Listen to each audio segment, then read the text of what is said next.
काफ़ी important topic है आज का। एक्चुअली यह दो टॉपिक इससे रिलेटेड हैं। पहला रीजनल डेवलपमेंट प्लानिंग और दूसरा है डिस्पैरिटी इन रीजनल डेवलपमेंट।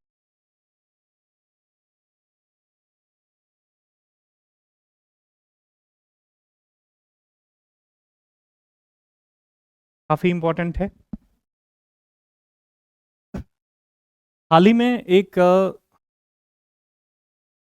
जो इकोनॉमिक एडवाइजरी काउंसिल होता है प्राइम मिनिस्टर के द्वारा एक स्टडी जारी करी गई, relative economic performance Indian states. इसमें डेटा दिया गया था, क्या जारी करा गया? Relative economic performance Indian state. तो 60-61 से 2023-24। एक बार फिर से मैं बता दे रहा हूँ, हम लोग आज क्या पढ़ने वाले हैं। प्रादेशिक नियोजन काफ़ी इंपॉर्टेंट टॉपिक है ज्योग्राफी पॉइंट ऑफ व्यू से। एक्चुअली ये ज्योग्राफी का ही टॉपिक है, लेकिन इकोनॉमिक ज्योग्राफी का टॉपिक है, तो ज्योग्राफी और इकोनॉमिक क्या मिलेगा आपको? कॉम्बिनेशन मिलेगा, ठीक है। और रीजनल डेवलपमेंट डिस्पैरिटी इसके दूसरे आयाम, इसका दूसरा आयाम है, जिसके बारे में हम कल के क्लास में पढ़ेंगे। आज इसी को डेडिकेट करने वाले हैं, रीजनल प्लानिंग के बारे में। तो आज के इस लेक्चर में हम सीखेंगे कि रीजनल प्लानिंग क्या है, या भारत में रीजनल प्लानिंग जिस हद तक होनी चाहिए वो हो गया है। ऑब्वियस जो आप रीजनल डिस्पैरिटी देखते हो डेवलपमेंट में, तो ये साफ साफ बताता है कि रीजनल प्लानिंग को ध्यान में नहीं रखा गया है, या कहीं ना कहीं हमसे डिसीजन लेने में, प्लानिंग करने में गड़बड़ियाँ हो गई हैं। तो आप देखोगे कि जहाँ साउथ स्टेट्स हैं ना, जो भी कोस्टल रीजन के स्टेट हैं या दक्षिणी भारत के स्टेट हैं, वो अकेले भारत के जीडीपी में अप्रॉक्स 30% का योगदान करते हैं। कितने फीसदी का योगदान करते हैं? अप्रॉक्स 30% का। ये अपने आप में बहुत बड़ा वो है, योगदान है ना। इसके साथ साथ आप देखोगे कि 1960 के दशक में जहां बिहार जो है, बिहार का जीएसडीपी भारत के जीडीपी में लगभग 8% का योगदान करता था, वहीं अब घट के 2023-24 के आंकड़ों के अनुसार लगभग 10 लाख करोड़ के अपने जीडीपी के वैल्यूएशन के साथ ये कितना योगदान कर रहा है? मात्र 2.8% के बराबर इसका योगदान है। तो ये शार्प इंक्लाइनेशन दिखता है, ठीक है। ये किसके द्वारा हमें पता चल रहा है? Relative economic performance in Indian states, ठीक है। सारे स्टेट्स में जो भी इकोनॉमिक परफॉर्मेंस हुआ है, जो भी डेवलपमेंट के स्टडी से प्रपत्र के द्वारा, जो कि economic advisory council to PM के द्वारा जारी करा गया है, ये बता रहा है, ठीक है। इसके साथ आप देखोगे कि जो भी नॉर्थ ईस्ट के स्टेट्स हैं वो क्या है? इकोनॉमिकली काफ़ी बैकवर्ड हैं। पूर्वी स्टेट्स हैं इंडिया के, पैराडॉक्स ऑफ प्लेंटी की स्थिति में, ठीक है। कोई राज्य आप देखोगे जहाँ पे पंजाब देखो, हरियाणा देखो, केरला देखो, जिसका पर कैपिटा इनकम क्या है? बहुत ही हाई लेवल का है। केरला का देखो एसडीआई इंडेक्स में स्थान क्या है? बहुत ही ज़्यादा है। लेकिन बिहार, उड़ीसा, वेस्ट बंगाल अकेले आप देखोगे कि आज़ादी के समय ये लगभग 10 से 12% का योगदान देता था, ठीक है, इंडियन जीडीपी में। ये भी घट के लगभग 4-5% के बराबर अभी तक आ चुका है योगदान, कंट्रीब्यूशन। तो कहीं ना कहीं जो डेवलपमेंट का डिसेंट्रलाइजेशन होना था या इक्वली डेवलपमेंट होना चाहिए हर एक रीजन में, वो नहीं हो पाया। इससे क्या साबित होता है कि जब विकास की धारा बह रही थी तो हम सबको साथ में लेके नहीं चल रहे थे, या कुछ लोग पीछे छूट गए, चाहे वो हमारे प्लानिंग में जो भी मिसमैच हुआ, रीजनल नीड्स को हम नहीं पहचान पाए। एक परिवार में अगर 5 बच्चे हैं माता पिता के, तो सबको इक्वली ट्रीट नहीं किया जाता। क्यों? डेवलपमेंट को लेके। क्यों? कोई स्ट्रांग रहता है, कोई खाता पीता है तो उसको लग जाता है, तो उसका बॉडी क्या होता है? वो स्ट्रांग रहता है, शार्प रहता है, तो उसको थोड़ा सा भी ध्यान दो तो वो अपने जीवन काल में क्या करेगा? एक्सेल करेगा। कुछ बच्चे क्या होते हैं? मंदबुद्धि होते हैं, तो उनको ज़्यादा ध्यान देने की आवश्यकता है। तो वहीं यदि फिजिकल रूप से देखा जाए तो इंडियन स्टेट्स के भी बारे में सत्य साबित होता है कि कुछ स्टेट्स हैं जिनको थोड़ा बहुत ध्यान देने पे वो आगे निकल गए, जबकि कुछ स्टेट्स जो है जिनके साथ हो सकता है कि तत्कालीन माता पिता, जो राजनीतिक माता पिता थे उन स्टेट्स के, उन्होंने ध्यान नहीं दिया और वो पिछड़ गया, ठीक है। तो इस लिहाज से रीजनल प्लानिंग, जिसका हिंदी होता है प्रादेशिक आयोजना, ये काफ़ी इंपॉर्टेंट हो जाता है। हम देखेंगे कि रीजनल प्लानिंग है क्या और इसके क्या क्या उद्देश्य होते हैं, कौन कौन से तरीके होते हैं, ठीक है। हम कहाँ पिछड़ गए, इसको लागू करने में, पूर्णतः लागू करने में क्या क्या दिक्कतें हैं और आगे क्या करना चाहिए सरकार के द्वारा, ये सारी चीज़ें देखेंगे। तो सबसे पहले समझ लेते हैं कि प्रादेशिक आयोजन क्या होता है। देखो, शरीर के संपूर्ण विकास के लिए शरीर के जो भी अंग उप अंग हैं, सबका विकास साथ में होना चाहिए। तो एक प्रदेश के सामाजिक, आर्थिक, राजनीतिक, भौतिक, ये क्या होते हैं, इंपॉर्टेंट आयाम होते हैं। यदि सबको समेकित रूप से ऐसी योजना बनाई जाए जिसमें सबका समेकित रूप से इंक्लूजन हो, समेकित रूप से विकास हो, तो वैसे बोलते हैं, उसको बोलते हैं रीजनल प्लानिंग बोलते हैं। ठीक है, पहले क्या था, आप देखोगे दुर्भाग्यवश हमारे इंडिया में पहली और दूसरी योजना में रीजनल प्लानिंग पर उतना ध्यान नहीं दिया। बाद में दामोदर वैली घाटी, ठीक है, दामोदर घाटी परियोजना, ये रीजनल डेवलपमेंट का क्या है, एक बहुत बड़ा उदाहरण है। एनसीआर, नेशनल कैपिटल रेंज, ये क्या है, रीजनल डेवलपमेंट का बहुत बड़ा उदाहरण है। क्यों? क्योंकि वहां की आवश्यकताओं को ध्यान में रखते हुए, भौतिक, सांस्कृतिक, आर्थिक, पर्यावरणीय आवश्यकताओं को ध्यान में रखते हुए इन एरियाज का विकास किया गया, और जिन एरिया पे ये फोकस रहा वो एरिया डेवलप हो गए। जो नहीं हुआ, one size fit for all वाले कॉन्सेप्ट में जो आ गए, वो क्या हो गए, पिछड़ गए। जैसे योजना आयोग को एलिमिनेट किया गया, उसके जगह पर प्लानिंग के लिए नीति आयोग को लाया गया। तो योजना आयोग का जो मुख्य ड्रॉबैक था वो क्या था, one size, good, very good, one size fit for all. Centre में बैठे कुछ लोग जो थे वो विजिट तो करते थे हर एक स्टेट में नीड्स को जानने के लिए, लेकिन वो कहीं ना कहीं, मतलब वो एसी चैम्बर में बैठ के ही वो विजिट कर लेते थे और सर्वेक्षण कर लेते थे, और वहीं पे बैठ के योजना बना देते थे और सबको इक्वली पैसा बांट देते थे। ठीक है, किसी को ज्यादा की आवश्यकता है, मान लो कि परिवार में कोई 5 रोटी खाएगा, कोई 2 रोटी में ही पेट भर जाएगा। अब तुम कहो जिसका 2 रोटी में पेट भर जा रहा है, वो आदमी बैठ के योजना बना ले कि मेरा 2 रोटी में भर जाएगा, तो सामने वाले का हद से हद 3 में भर ही जाएगा। तो 3-3 रोटी सब में डिस्ट्रीब्यूट कर दो, तो ये तार्किक है? नहीं तार्किक है। तो इसीलिए समेकित विकास के लिए, इंक्लूसिव विकास के लिए प्रादेशिक योजना आयोजना जरूरी है। आप देखते होंगे राजनीतिक उठापटक की स्थिति चलती है, कलह चलता है, रीजनल कलह चलता है, रीजनल क्लैश चलता है, माओवाद का डेवलपमेंट, ये सब क्या है। अभी बिहार में देखोगे तो मिथिला चाही, ये क्या है, नक्सलवाद वगैरह नहीं, मिथिला चाही ये नक्सलवाद नहीं है, मिथिला चाही क्या है, ये रीजनल डेवलपमेंट डिस्पैरिटी की वजह से उठता मांग है। क्योंकि मिथिलांचल क्षेत्र जो कि मखाना बहुत ज्यादा प्रोड्यूस करता है, जिसका हाई फर्टाइल लैंड है, इसके बावजूद भी क्या है, वो पिछड़ा हुआ है। तो एक प्रदेश के कई सारे अंग होते हैं, सबका क्या है, अलग अलग नीड है, अलग अलग आवश्यकता है। तो यदि कोई प्लान कर रहे हो और अलग अलग उन आवश्यकताओं को, नीड को ध्यान में नहीं रख रहे हो, तो पिछड़ जाएंगे। तो इसीलिए रीजनल प्लानिंग का क्या होता है, कॉन्सेप्ट आता है प्लानिंग में। ठीक है, तो इसी को आज हम क्या करेंगे, धीरे धीरे करके देखते हैं क्या है रीजनल प्लानिंग। रीजनल प्लानिंग तो आप समझ गए कि रीजनल प्लानिंग क्या होता है। किसी प्रदेश का समेकित रूप से विकास क्या है, उसके खंडसर या खंडवार आवश्यकताओं को ध्यान में रखते हुए किसी प्रदेश का समेकित विकास, रीजनल नियोजन की प्रक्रिया है, रीजनल आयोजन उसको बोलते हैं, मतलब क्षेत्रीय नियोजन बोलते हैं। अब क्षेत्रीय नियोजन के कुछ सिद्धांत है, एक एक करके इन सिद्धांतों को पढ़ लो, थोड़ा बहुत जानकारी चाहिए। ठीक है, ऑप्शनल पेपर में इसको ब्रॉड स्पेक्ट्रम पे पढ़ाया जाता है। पहली आवश्यकता होती है क्षैतिज एकता की। इसमें करना क्या है कि देखो, किसी भी प्रदेश के भौतिक और सांस्कृतिक आयाम को ध्यान में रखा जाता है ऐसे प्लानिंग में। ठीक है, तो इसको बोलते हैं क्षैतिज एकता सिद्धांत। ठीक है, दूसरा है घटनाओं की लंबवत एकता। ठीक है, इसमें भी नहीं, घटनाओं की लंबवत एकता में भौतिक और सांस्कृतिक आयामों को ध्यान में रख के प्लानिंग की जाती है।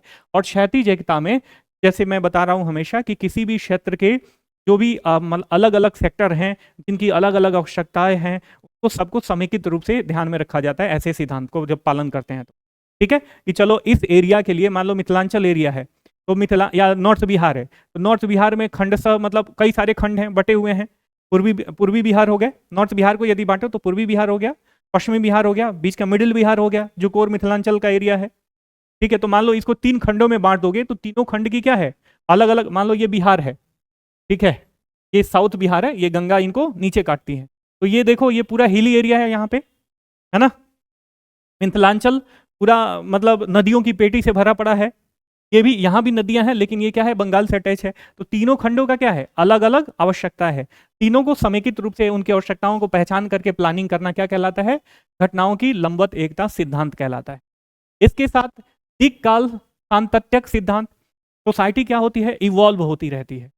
शुरुआत में मैंने कई बार आपको बता चुका है, मेरे द्वारा बताया गया है कि आज जिस सोसाइटी की जो नीड है वो आने वाले साल भर के बाद वो बदल जाएगी। ठीक है, अपस्किल्ड हो जाएगी, उसमें और नीड्स क्या हो जाएंगे, एड ऑन हो जाएंगे। ठीक है, पहले क्या होता था, पहले ट्रैफिक लाइट होती थी, नहीं होती। अभी ट्रैफिक लाइट क्या है, अनिवार्य हिस्सा है। डिजिटाइजेशन किया गया है पूरे शहरों का, तो ये जरूरी है ना। सेंसर भी हो गया। आप और मान लो कि अब ट्रैफिक पुलिस भी नहीं रहती है ट्रैफिक लाइट पे। ठीक है, अब पता चलेगी आप बिना हेलमेट के जा रहे हो या रफली गाड़ी चला रहे हो, रेड लाइट एरिया जंप कर दिया तो क्या हो जाएगा, आपका ऑटोमेटिक चालान आ जाएगा। ठीक, तो ये समय के साथ इवॉल्व होती रहती है सोसाइटी। तो इस इवोल्यूशन को ध्यान में रखते हुए प्लानिंग अगर किया जाए कि 10 साल बाद क्या ये प्लान सस्टेन कर पाएगा, 5 साल बाद सस्टेन कर पाएगा, या इसमें क्या क्या चेंजेस हैं, तो इसको बोलते हैं दीर्घकाल सांतत्यक सिद्धांत बोलते हैं। इसके साथ साथ विस्तृत विकास के विस्तृत दृष्टिकोण को अपनाना, मतलब एक तरीके का इंक्लूसिव, हर एक आयाम को, एक एक आयाम को, चाहे वो सांस्कृतिक हो, आर्थिक हो, राजनैतिक हो, सारे आयाम के, पर्यावरणीय हो, सारे आयाम के बारे में सोच। बात आ रही है समझ में, कुछ डिफरेंस लग रहा है इसमें। मान लो कि कोई एरिया है, इसका हम देख रहे हैं पर्यावरणीय आयाम काफी स्ट्रांग है। ठीक है, पर्यावरणीय आयाम काफी स्ट्रांग है, तो हम उसके बारे में नहीं ध्यान देंगे, जो नीड है उसके बारे में ध्यान देंगे।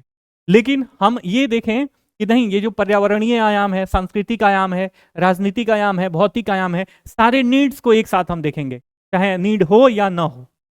ठीक है, अगर नीड नहीं भी है तो उसको सस्टेन करने का, उसका संरक्षण करने का प्रयास करेंगे। ऐसा ना हो कि हमारा विकास जो है सतत पोषणीय ना हो। हम कोई डेवलपमेंट कर रहे हैं कुछ भी, तो वो क्या हो जा रहा है, उसका विभत्स प्रभाव पड़ रहा है पर्यावरण पे, और पर्यावरण का क्षरण शुरू हो जाए, तो ये भी नहीं होना चाहिए। तो विस्तृत विकास में ये सारी चीजों को देखा जाता है। इसके साथ साथ सामुदायिक विकास, संपूर्ण समुदाय का विकास होना चाहिए। कम्युनिटी डेवलपमेंट, जो भी कम्युनिटी है सोसाइटी में, सबका क्या होना चाहिए, विकास होना चाहिए। ये नहीं है कि जो अपर स्ट्राटा के लोग हैं उन्हीं को केवल लाभ मिल जाए। अभी जैसे पीडीएस है, पब्लिक डिस्ट्रीब्यूशन सिस्टम, तो इसमें बहुत सारे होल्स हैं। होल्स इन द सेंस कि जो 10 बीघा का जो तनिया है वो भी पीडीएस का अन्न उठा के ले जाके खा रहा है, नहीं वो करेगा तो कम से कम बेच भी देता है। ठीक है, 4 चक्का से आ रहे हैं, 2 पहिया से आ रहे हैं, बोरा लाद के लेके जा रहे हैं, ये रिसाव है पीडीएस सिस्टम में। ठीक है, तो ऐसा नहीं होना चाहिए। और जिन लोगों को इसकी नीड है मिल ही नहीं पाता है, या जो डीलर है, जो डिस्ट्रीब्यूटर है, वो कह देता है कि इस बार 5 महीना, इस बार आपको 5 किलो नहीं देंगे, 3 किलो में काम चलाओ। ठीक, बायोमेट्रिक वो ऑनलाइन कर दिया ना, तो वो आपसे डील कर लेगा कि वो नहीं, आप बायोमेट्रिक कर दिए तो हो गया, बस वो आपका रजिस्टर सत्यापन हो गया, डिजिटल सत्यापन हो गया कि हाँ आपने राशन ले लिया। लेकिन वो क्या कहेगा, देखो इस बार कम है अनाज और 3 किलो ही ले जाओ, जबकि अनाज की कमी नहीं है इंडिया में, डिस्ट्रीब्यूशन की कमी है, प्रॉपर डिस्ट्रीब्यूशन, अनाज की कमी। अनाज कभी सरकार किसी डीलर को कम नहीं देती। इसके साथ साथ सामाजिक वांछनीयता और आर्थिक व्यवहार्यता को भी ध्यान में रखा जाता है। तो मान लीजिए कि कोई ऐसा प्लान बना रहे हैं जो सामाजिक रूप से स्वीकार्य ही नहीं हो, या आर्थिक रूप से ही बहुत बर्डन वाला हो, तो वो प्लान सस्टेन कर पाएगा, नहीं कर पाएगा। जैसे जबरदस्ती नसबंदी का प्लान चला था पहले इंदिरा गांधी के समय, तो वो क्यों नहीं सक्सेसफुल हो पाया, सामाजिक रूप से वांछनीय नहीं था। जबरदस्ती हम किसी के नसबंदी थोड़े कर सकते हैं, है ना।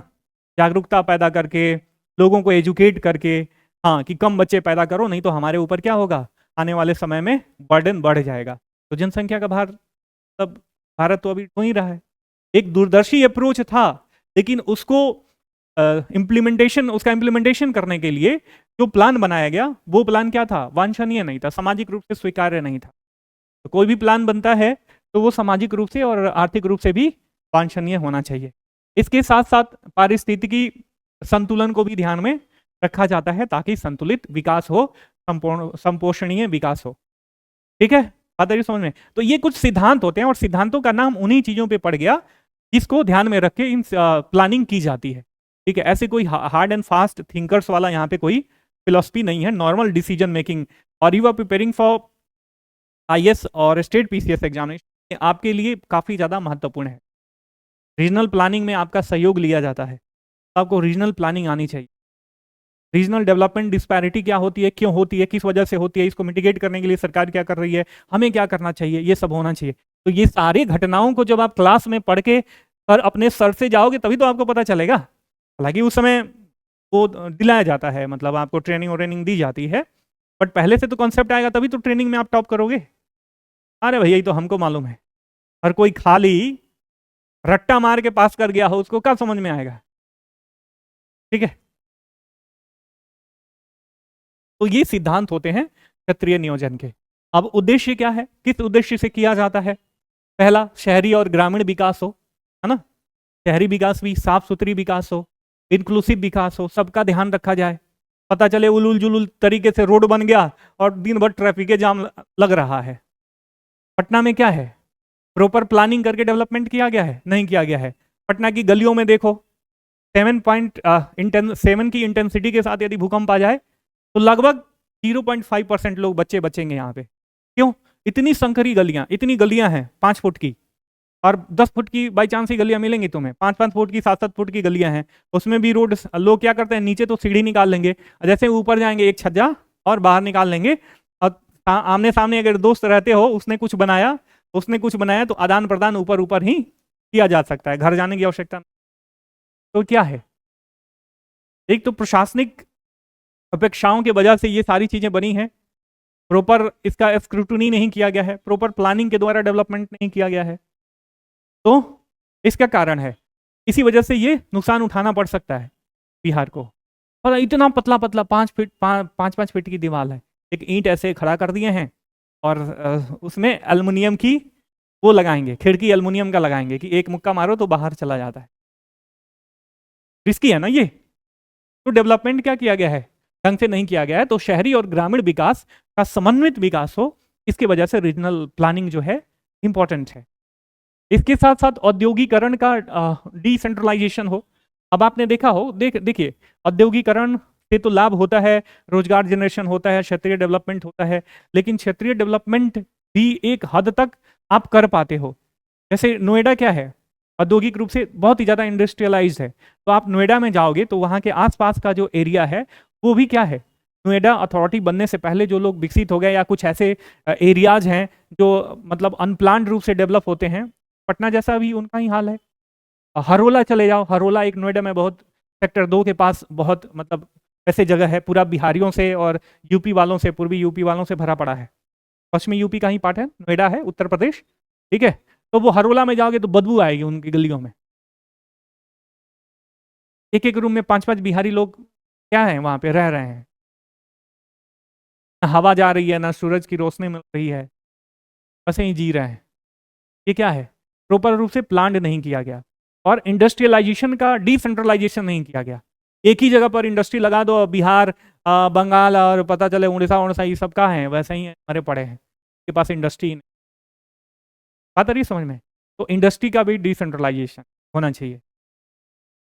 चाइना में क्या है, चाइना में जो हम सेज का कॉन्सेप्ट वो लिए हैं, अडॉप्ट किए हैं, वो कहाँ से किए हैं, चाइना से ही किए हैं। तो चाइना ने लेकिन उसको डिसेंट्रलाइज किया, और हमने क्या किया, एक ही जगह पे खूब डेवलप कर दिया, बाकी जगह पे छोड़ दिए।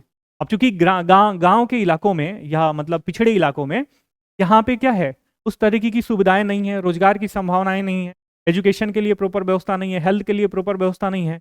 तो ये क्या करता है, सारी चीजें पुश फैक्टर का काम करती हैं, और वो जहाँ पे शहर डेवलप हुआ है वो क्या कर रहा है, पुल फैक्टर का काम कर रहा है। तो ये लोग सब लोग माइग्रेट करके वहीं पे चले जाते हैं, तो वहां भी दबाव अधिक बढ़ता है। दबाव अधिक बढ़ने से क्या होता है, उनका मिसयूज भी होता है, बार्गेनिंग पावर घटता है, हमने कल बताया था। और इन ह्यूमन कंडीशन में रहने के लिए वो लोग लाचार रहते हैं। मलिन बस्तियों का निर्माण होता है। मलिन बस्तियों में क्या होता है, ऑब्वियस इसका एक दुष्परिणाम है, फिर मलिन बस्तियां अनऑर्गेनाइज होती हैं। ठीक है, स्वास्थ्य पे प्रभाव। ठीक है, समाज के लिए भी वो खतरा होता है। वहीं से बहुत लोग गुंडागर्दी वगैरह करते हैं, किडनैपिंग करते हैं, लूट खसोट का भी काम करते हैं बहुत लोग, उनका कोई अपना चेहरा नहीं होता है। ठीक, तो ये सारी चीजें, तो इस वजह से ताकि औद्योगिकरण का क्या हो, विकेंद्रीकरण हो, क्षेत्रीय योजना का एक उद्देश्य ये है। जीवन गुणवत्ता में सुधार, ऑब्वियस, जब किसी क्षेत्र का विकास होगा, ढंग से विकास होगा, हर एक आयामों को रखते हुए विकास होगा, तो क्या होगा? क्षेत्रीय विकास, जीवन की गुणवत्ता में क्या होगा? सुधार होगा। इसके साथ साथ परिवहन दक्षता में सुधार। ठीक है, अभी पटना में जाओ, यहाँ पे बिकना पहाड़ी से ही आपको गांधी मैदान जाना हो, तो वो एरिया देखो, ये अमूमन रिक्शे वाले कहाँ ले जाके छोड़ देते हैं? बीच में एक एरिया पर, हाँ, खेतान मार्केट। खेतान मार्केट में देखो, आप पैदल भी जाओगे ना तो आपको जाने में मतलब आधा घंटा लग जाएगा। गांधी सेतु में देखो, गांधी सेतु पर हमेशा, मतलब हमेशा ही जाम लगा रहता है। ये क्या है? अनप्लान्ड रूप से जब डेवलपमेंट नहीं होता है, उसका तरीका है, उसका मतलब कुप्रभाव है, ये तरीका नहीं, कुप्रभाव है। ठीक है, फिर संसाधनों का सही उपयोग हो सके, है ना। अब मान लो कि जैसे मिथिलांचल एरिया में मखाना बोर्ड की स्थापना की बात करी जा रही है, नहीं ये भी चल रहा है कि मखाना बोर्ड बिहार से बाहर होगा। भाई बिहार से बाहर कहाँ होगा? तो बिहार खुद 80% का योगदान देता है उसमें, तो बिहार से बाहर क्या होना चाहिए? उत्तरी बिहार में होना चाहिए, मिथिला दरभंगा में होना चाहिए ये।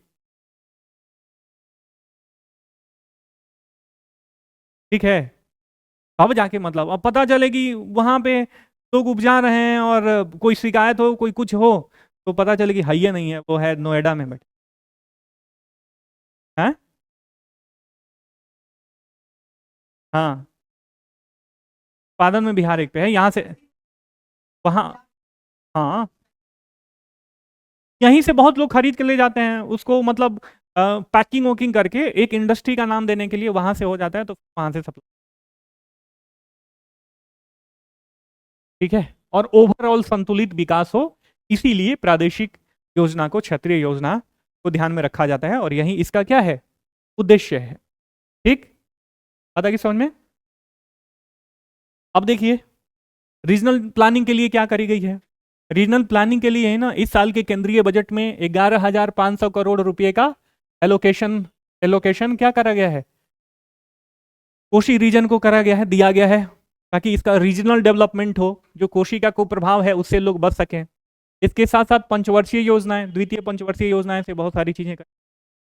ठीक है, क्षेत्रीय, राष्ट्रीय क्षेत्रीय आयोजन आयोग का गठन किया गया। आकांक्षी जिला कार्यक्रम क्या है? एस्पिरेशनल डिस्ट्रिक्ट प्रोग्राम क्या है? ये भी रीजनल डेवलपमेंट को बढ़ावा दे रहा है। जो भी जिले ऐसे हैं जिनमें डेवलपमेंट की कैपेसिटी तो है, लेकिन उस कैपेसिटी को वो लोग क्या मतलब प्राप्त नहीं कर पाए हैं, उस कैपेसिटी तक अपने आप को डेवलप नहीं कर पाए हैं, तो उसके लिए इवन इफ, और इसको डिसेंट्रलाइज किया गया है, और आकांक्षी ब्लॉक कार्यक्रम भी शुरू किया गया है कि वैसे ब्लॉक जिनके पास कैपेसिटी है डेवलप होने की, नहीं हो पाए हैं, तो उनकी कैपेसिटी को क्या करना है? खोलना है, बढ़ाना है, ताकि वो डेवलप हो सके। जब ब्लॉक डेवलप होंगे तो जिला डेवलप होगा, जिला डेवलप होगा तो राज्य डेवलप होगा, राज्य डेवलप होगा तो देश डेवलप होगा। ट्रिकल डाउन थियरी क्या है? ट्रिकल डाउन थियरी जो क्वेश्चन पूछा गया था कि टॉप लेवल पे विकास कर दो और रिसते रिसते ग्राउंड लेवल तक पहुंच जाएगा, ऐसा पॉसिबल नहीं है। रिसने में पता चले 100 साल लग गया।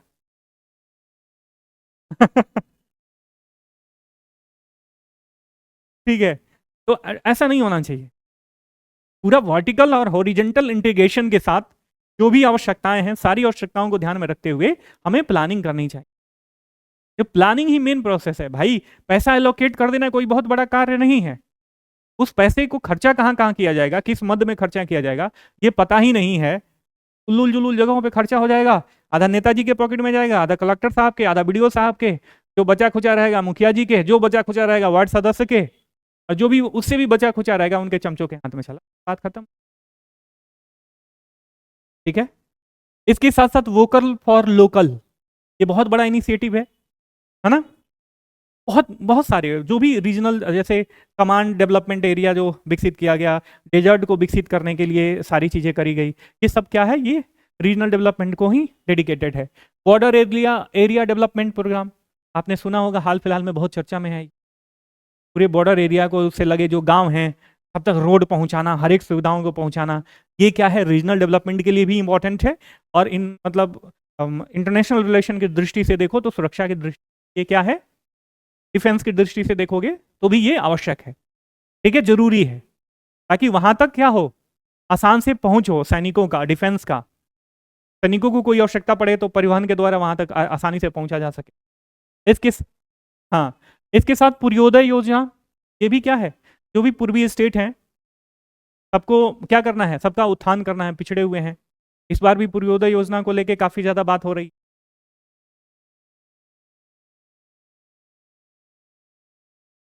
हाँ, तो ये भी तो वाइब्रेंट विलेज प्रोग्राम क्या है, हिली एरिया डेवलपमेंट प्रोग्राम चलाया जा रहा है। पहाड़ी क्षेत्रों में जो भी गांव वगैरह हैं उनको वाइब्रेंट विलेज बनाना, तो सब क्या है, ये रीजनल डेवलपमेंट के को ध्यान में रख के बनाया गया है, हिली एरिया डेवलपमेंट प्रोग्राम। ठीक है, और भी बहुत सारे हैं। चुनौतियां क्या क्या हैं, देखो सबसे पहली चुनौती आर्थिक असमानता है। ठीक है, जैसे बिहार स्टेट अपना हो गया, तो यहाँ पे क्या है, इसके पास पैसे की कमी है। पैसे की कमी है तो इसको अगर आपको मतलब प्लानिंग के सारे गुण पता हैं, प्लानिंग के सारे कॉम्प्लिकेशंस पता हैं, कम प्लानिंग के सारे सिद्धांत पता हैं, सबको ध्यान में रख के प्लानिंग करना, आपके पास रिसोर्सेज नहीं है तो आप क्या कर पाओगे, नहीं कर पाओगे। पहला तो यही है आर्थिक असमानता, इसको हमें मिटिगेट करना होगा। दूसरा है जनसंख्या दबाव, बिहार को ही ले लो, जनसंख्या दबाव भी इसका एक बहुत बड़ा ड्रॉबैक है, इसके लिए मतलब चैलेंज है। पहले इसको हम क्या करेंगे, इसको हमें कम करना होगा। रिसोर्सेज भैया हमारे पास क्या है, कम है, जमीन कम है, और जनसंख्या बढ़े जा रहा है, बढ़े जा रहा है, बढ़े जा रहा है। कितना भी रीजनल डेवलपमेंट कर लें, कुछ भी कर लें, अंततोगत्वा आदमी ही आदमी को मार के खाने लगेगा। रिसोर्सेज तो लिमिटेड है ना भाई। तो प्लानिंग में भी जनसंख्या का एक जो कि एक सांस्कृतिक और सामाजिक आयाम दोनों है, उसको ध्यान में रखना होगा, लोगों को समझाना होगा, कि जागरूकता फैलाना होगा कि भैया देखो जनसंख्या को रोकना बहुत इंपॉर्टेंट है, नहीं तो ये रक्त बीज के जैसे बढ़ते जा रहे हैं, ये क्या हो जाएगा हमारी सोसाइटी के लिए, हमारे देश के डेवलपमेंट के लिए खराब स्थिति। नीतियों का सही क्रियान्वयन नहीं होता। ठीक है, अरे ठीक है भैया, हो गया, नीति योति बन गया, पता चल धरातल रूप से बना ही नहीं, मतलब उसका इम्प्लीमेंटेशन ही नहीं हुआ। डीईओ साहब पूरा पैसा खा गए, 70 करोड़ रुपए लेके भाग गए। बीडीओ साहब नल जल योजना में क्या कर रहे हैं, 10-10 लाख 20-20 लाख रुपए अपने इनोवा में रख के ले जा रहे हैं, और उसी में से किसी को नहीं दिए होंगे अपने पटनरवा को, तो वो क्या करा होगा, सर्विलांस टीम को बता दिया होगा कि देखो भैया लेके जा रहे हैं। तो ये मतलब एक बीडीओ साहब इनोवा क्रिस्टा से चल रहे हैं, इतनी औकात हो गई है उनकी, सोचिए। समझ रहे हैं ना। हाँ हाँ, विजिलेंस टीम को बता दिए। प्लस भ्रष्टाचार, देखिए ये क्या है, ये भ्रष्टाचार का उदाहरण है।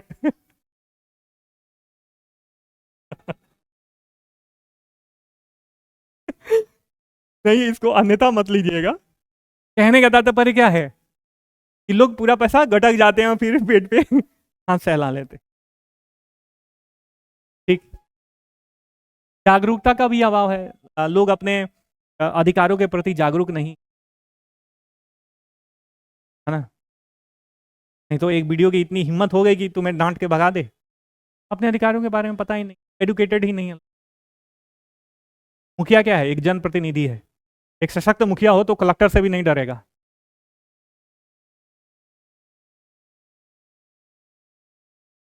मुखिया भाई एक जनप्रतिनिधि है, जनता के द्वारा चुना गया है, वो जाके कलेक्टर का पांव छू के प्रणाम कर रहा है, भाग का तो नौकर है ना, मतलब वो वैसे वाला नौकर है। तुम्हें हम राजा बना के भेज रहे हैं भाई, रियल राजा तुम हो, मुखिया हो, रियल राजा तुम हो, जाके कलेक्टर साहब पाई लगी मौसा ऐसे कर रहे हैं। तो ये क्या है, जागरूकता का अभाव है। ठीक है, इसके साथ हाँ, इसके साथ साथ विभाजनकारी राजनीति, यहाँ पे जैसे बिहार जैसे राज्यों में जातिगत राजनीति होती है, धार्मिक राजनीति होती है, ऊंच नीच की राजनीति होती है, विकास की राजनीति होती ही नहीं। रोजगार के नाम पे खाली सरकारी सेक्टरों में रोजगार की बात होती, इंडस्ट्रियलाइजेशन का बात नहीं, कोई नहीं करता है कि हम इतना इंडस्ट्री ला देंगे, ये ला देंगे। ठीक है, तो इन सारी चीजों को यदि ध्यान से, चुनौतियों को ध्यान से टैकल किया जाए, रीजनल प्लानिंग के सिद्धांतों को प्लानिंग के समय ध्यान में रखा जाए और तब योजना का निर्माण करा जाए, तो इसका सही से सुफल जो है हमें मिलेगा और सबका साथ, सबका विकास होगा। ठीक, तो ये था आज का हमारा, अब इसे देख लो।